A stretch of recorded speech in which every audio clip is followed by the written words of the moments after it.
G'day guys, this is a recent one that video that I came across of Chris Master Johns on MK4.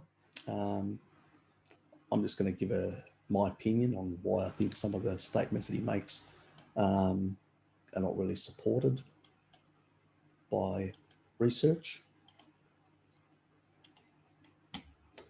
Now, this is some lady that's actually asking, in other words, some people say MK4 is better and higher doses of that compared to MK7, which is people like myself.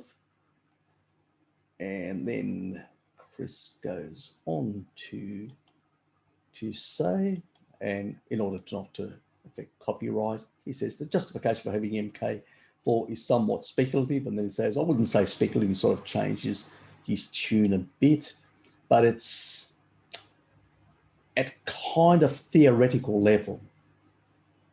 That's a bit weird.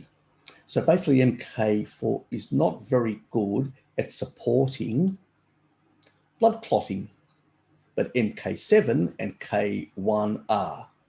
And we know that from human trials. And so we can at least say you shouldn't only get MK4 because it's not very good at supporting blood clotting. On the other hand, we know that all animals, including humans, synthesize MK4 specifically. One thing that I've been pointing out for some time. Humans anywhere on the planet, whether you're Inuit, where there's no plants whatsoever. So where do you get your clotting factors? And especially the people like the Inuit, they consume a lot. They consume quite a lot of omega-3 fish, oil sort of poofa. So they tend to basically have, even reduced clotting factors because of that.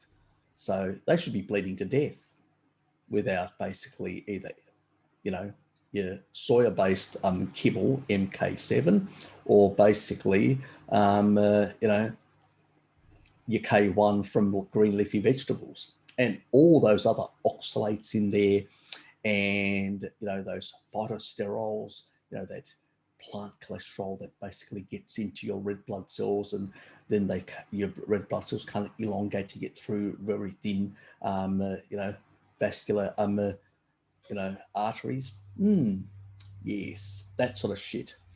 So he's saying we need K1 and we need MK7 for those clotting factors. So that's, but he does quite clearly say that, all animals, including humans, synthesize MK4 specifically. I wonder why the body actually really prioritizes that. Is it stupid? Must be. And from every other form of vitamin K, what I've been telling is that all other vitamin Ks get converted to MK4. Why? Why does the body need so much? Why does it convert everything, all the other menaquinones? I wonder why. And must do it for a reason. And that no matter what you eat, aside from certain particular tissue like the liver, where everything fluxes through it, and it will hold on to a lot of things. In most tissue, MK4 is going to be exclusive K vitamin. As I've been saying, brain needs MK4, heart needs MK4, kidneys need MK4, gallbladder needs MK4. Every single fucking organ in your body needs MK4. The only reason the liver needs K1, and it doesn't need a lot, just needs a small amount, is for clotting factors, or MK7, which you can get the menaquinone in a number of different foods. Now, he makes the claim that MK4 cannot actually support clotting factors. Well, I disagree. I'll just show you this study. Okay. me move this over here. So relative effect of phylloquinone, which is K1, and menaquinone 4 on the blood coagulation factor synthesis in vitamin K deficient rats. So basically what they've done is they've made these rats deficient in order to, this is in the Netherlands where this study was done back in April 19th, 1993. And so they basically made the rats deficient. And then they basically checked to see the sort of clotting factors that K1 and MK4, would basically produce. So I'm not going to go through the study, we'll just look at the actual raw data. What was the results? Let's take a look. There you go. Clotting factors. A represents K1. B represents MK4. These are 5 rats. There's probably 4 here. I don't know why the other one's missing. But as you can see, MK4 does increase to very similar levels as in the initial stage. So within the sort of 4.5 to probably 5.5 hours, depending on the rat and its genetics, you will basically see this rise in clotting factors. When it comes to K1, it's quite diverse. You can actually see a bit of outliers here, much lower, So that rat basically had much better clotting factor than basically, and even, compared to the other ones. So not all ones will respond with K1. And he basically said, K1, oh, in K7, oh, the most important in clotting factors. Not necessarily, it depends on your genetics. But look at the difference. What you want is a dose response. That means when you actually have a cut, you want the clotting factor to go up, last for a certain amount of, for a certain amount of, a certain amount of time. You don't want it basically being elevated, clotting factors elevated for hours upon hours. You want basically, you've got a cut, you want it to clot, and you want it to stop creating clotting factors in the blood. Because when you have increased clotting factors, that's not a good thing, as we know. So, I mean, this is another reason why doctors, when they've got you on warfarin or they've got you on blood thinners and all that, what do? They say, do not eat anything with K1. Why? Are they crazy? No, they know that basically it can interfere and cause a lot of clotting factors. And if you've got like a stent or you've got basically, one of those different mechanical devices to help the heart work and all that, a pacemaker or something like that, those clotting factors, if they're elevated for a long time, as you can see here, they can be elevated up to 24 hours. Look at, they keep on going up and up with K1. So the green leafy vegetables, yes, they can just push up clotting factors for hours, for a whole day. Can you imagine now you're consuming everyday green leafy vegetables and you're just pushing clotting factors up to massive. Look at here, the percentages, massive, where you want things to come up with MK4, dose dependent, and then come down. Because remember, not a lot of MK4 remains in the bloodstream. So you want small amounts of clotting factors to basically be produced. And you can see it actually comes down within 24 hours, and by 48 hours is basically non-existent. This is the sort of thing, the sort of physiological, on a species appropriate diet, what you get. Because all animal foods primarily have MK4. Now, that's the sort of response you want. But do you need some K1?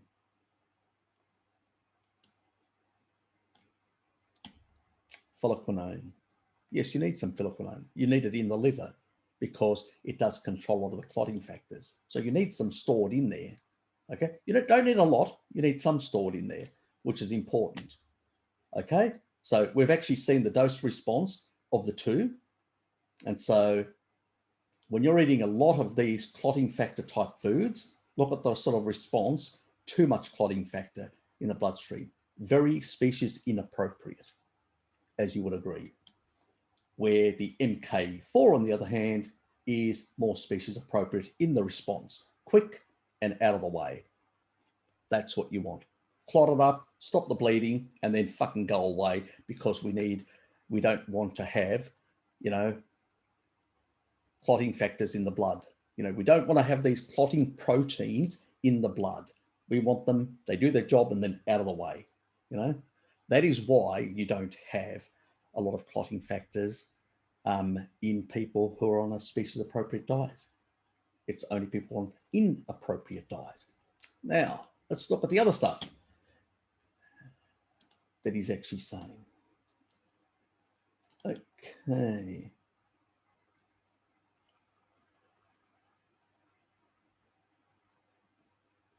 Oops. Anyway, and there's also roles that have been shown in gene expression of MK4 that are not shared and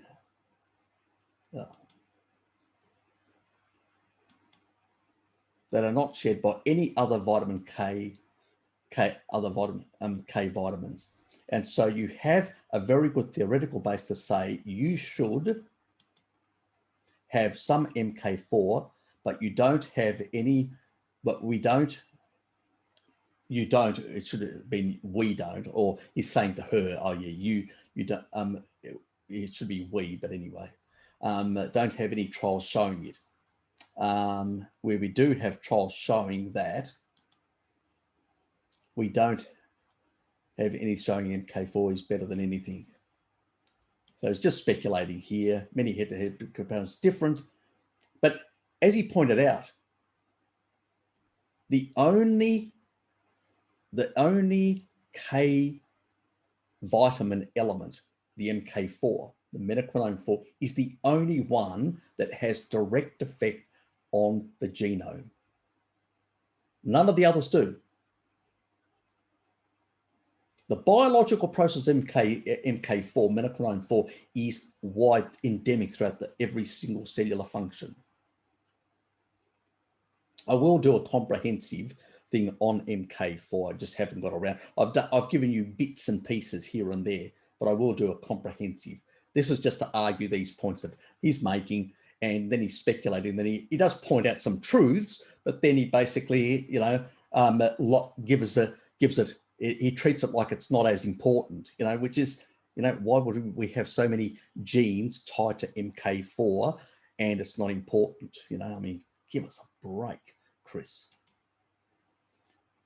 So at least arguably driven mostly by the absence of evidence. Yeah, exactly. That's the only reason. Just because we haven't done the research, it doesn't basically mean that MK4 is invalid when it's endemic through every single animal in the animal kingdom, and it's so required and sucked up like mad in any animal you put it in. So how can you basically...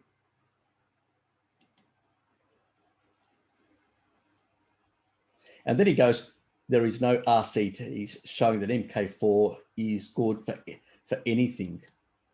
Therefore, don't eat MK4. And I think that's very unwise because, and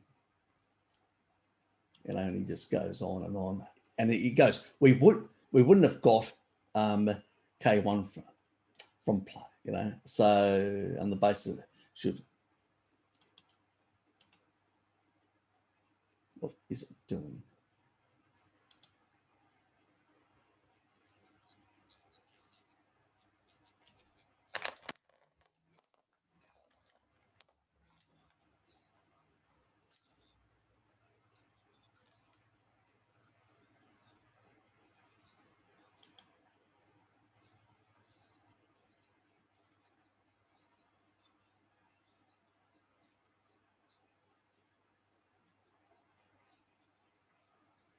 Okay, so basically he says we would have got MK7 from fermented foods. We would have got basically, so he's talking about sauerkraut and stuff like that. K1 from plants, MK4 from animals. Now let's look at that other study. Okay, Vitamin K content in animal products. Vinaquinone. Apparently there is some in there. Just increase that to 100%. I'll go in a bit, so, and then I'll just scroll across just so you guys can see. So rainbow trout cultivated. So you can actually see 5.6, perch 1.3, herring 11.5, pig's liver 12, 58 in bovine liver, slightly more. And that's understandable because remember K1 is stored in liver, so understandable. So if you eat liver, basically roasted meats, and then you've basically got the dairy products and Edam cheese and a number of other types, emmental types, you've got slightly higher. So you can get it from dairy and you can get it from certain products within that. So there's your chicken meat, something that I've always talked about, the very high amount of MK4 in chicken and other sort of, let's say, our dinosaur relatives, you know. So other birds, I mean, remember ostrich and emu oil. Emus are very high. So all the bird type creatures tend to have very high MK4, but practically, you know, non-detectable levels. Pork meat, again, has more MK4, but no K1.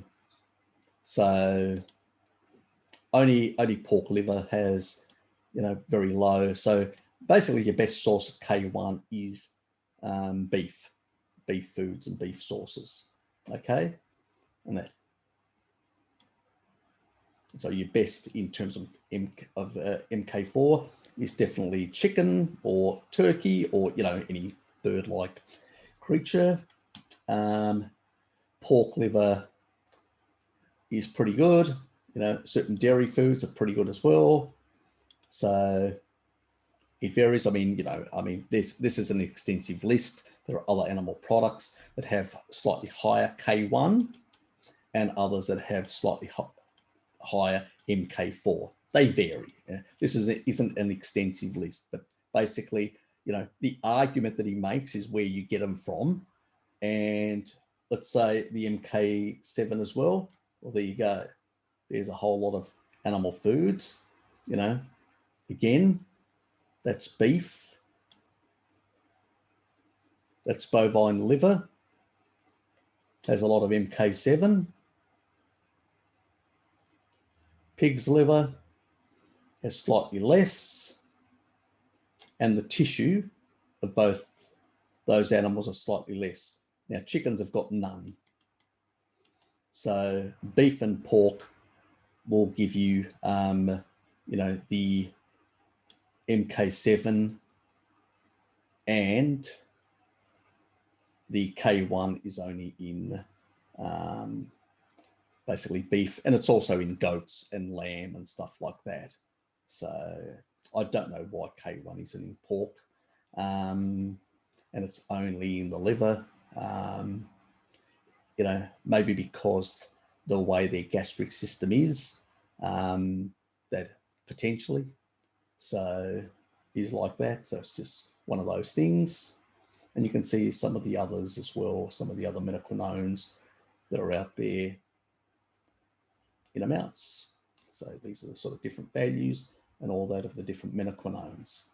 But the argument that basically we need green leafy vegetables to basically get K1 is a fallacy, that we need fermented foods to get MK4, MK7 is a fallacy, and that we only get MK4 from animal sources. Well, and that's the only major minoquinone we get, which is wrong, because as you can see, there's a number of them. And that's pretty much it, guys. In regards to that issue, it's just basically we've got to be very careful when people make statements. They make statements without backing it up with research. I go back to the research and always and say, okay, you've made this claim, substantiate it. He speculates. If you notice, really lately, in the past, I remember reading and had far more respect for Chris, looking at a lot of articles and stuff like that, where he really researched them well. Now he's got this like Q&A thing where people ask him questions, and when he doesn't know something, you should basically say, I don't have enough, I haven't done enough research, I don't exactly know something, and he shouldn't be speculating. He just speculates quite a bit lately, and it is really annoying because he's putting out some really bad pseudoscience. He can't back it up with research. And as I said, not only do animal foods have K1 and MK7, but also MK4 can actually provide some clotting factors as well, something that he basically denies is possible. And I've actually shown you the research. So, the reality is that he's another person that's sort of been influenced by some of this Ray Peat nonsense and a whole lot of other things. And, the importance of carbohydrates, the importance of plants in the diet. And that's where it's sort of coming from, also the influence of these paleo days is still there, quite dominant, because the paleo people were very, some of them were very hostile to animal fats, or they said, oh, you only need some to provide you with the fat soluble vitamins. You don't need a lot, they were all into tubers and all this sort of stuff as being an important component. It's a mixed macro diet that basically doesn't really, it's better than the SAD diet, but it's, let's be honest, it's not fantastic. And I think he hasn't jettisoned a lot of those ideas, and that's why he comes up with the sort of nonsense that he does, and speculative sort of arguments without backing it up with real research. Anyway, I hope you enjoyed that. Anyway, see yous.